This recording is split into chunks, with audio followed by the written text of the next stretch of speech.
Hello, everyone, and welcome to the second edition of the Braveheart Fridays. My name is Ellen Long, and our goal for the Braveheart Fridays is to give business owners tips and hacks for their business. So, last week we talked about the 1% solution, which was basically about how treating your business as an investment is actually super advantageous and especially crucial in the end. So, if you haven't watched that, go check it out. It's on our Facebook page, The Braveheart Business.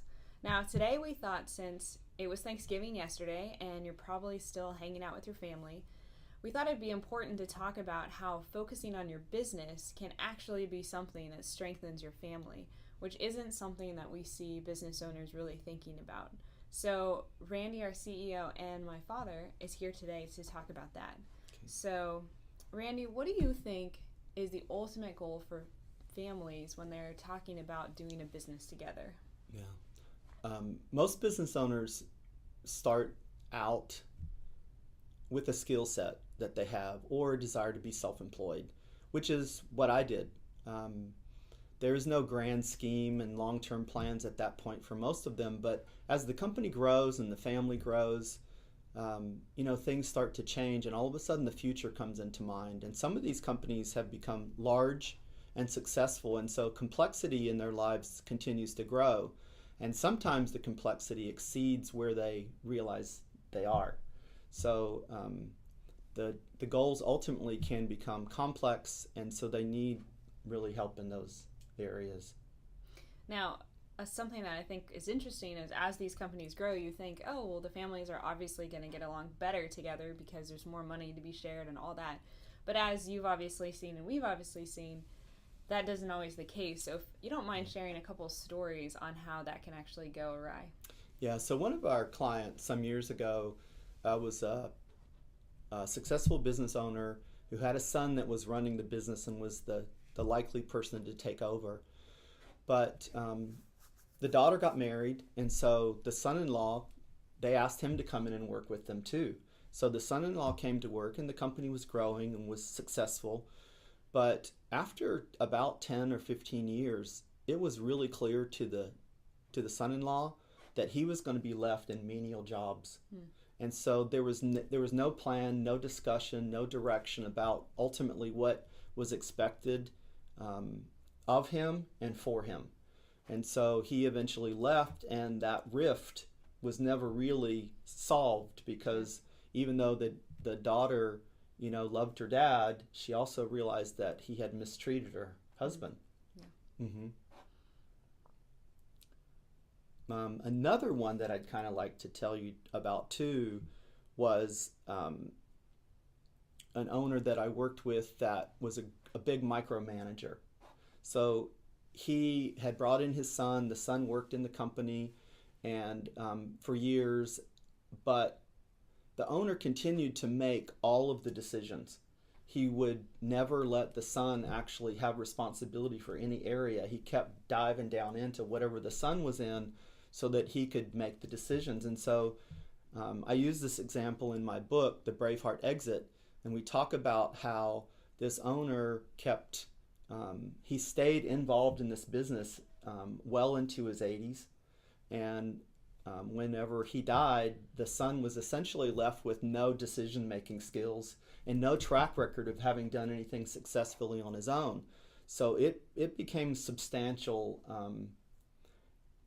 issue in his own life, frankly. So obviously that's not where business owners want to get to, but sometimes life just happens and then all of a sudden they're stuck in these positions. So what advice would you give them to really get ahead of that so that those stories don't become their story? Yeah, so if you have either in-laws or children that are either working in the business or that are expected to work in the business, I think it's really clear that you begin to make clear your own expectations, or else you're going to have problems. So whether we like to see written agreements if possible, they don't have to be written agreements for really long periods of time, but for steps of what you're expected to go through as a kid as you're growing within the business so that you know where you are and what's happening around you. And so just having lots of light on the subject and ongoing communication is probably the most important part about doing this well. And one thing we've seen, I really wanted you to touch on, is the difference between equal and fair. I think a lot of times business owners think, well, I'll just divide my business equally and that would be fair for all my kids. Right, which is very, very common. Let me give you a story about how I can illustrate the problems that show up with that idea. One of my clients owned a very successful business. He had one son and two daughters. One daughter went and became a surgeon. She married a surgeon. They moved and practiced in a large city, and they both made a lot of money. The other daughter married into a Midwest farming family, which was very successful and very large, and so she was taken care of or had wealth outside of her own families by virtue of her husband. And then the son, of course, stayed home, and he worked 35 years for his dad until his dad died. And to his horror, he found out after his dad had died that his dad had left their operation equally to the three kids. So everybody's got a third of the stock. And a couple of years after the dad's death, there was a disagreement between the son who's running the company and the two daughters that are not. And the two daughters fire the son. So here the son is, after 35 years of running this company, he is fired by his sisters. Now, I don't know where you come from, but in my world, that is not considered fair. It might have been equal, but it is way off of fair. So there's a lot of work to be done in each family situation to help determine what is right. And there's a difference between those two.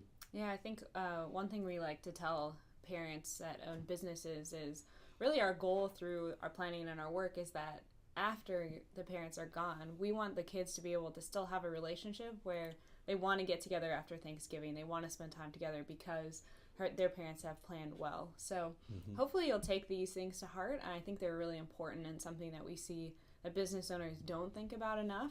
So hopefully as Thanksgiving's happening and you're looking around and looking at your family, that you really take those things to heart. So we hope you enjoyed this discussion. If you like this video, we'd ask that you share it, and you'd also like our page, The Braveheart Business. And we look forward to seeing you next week.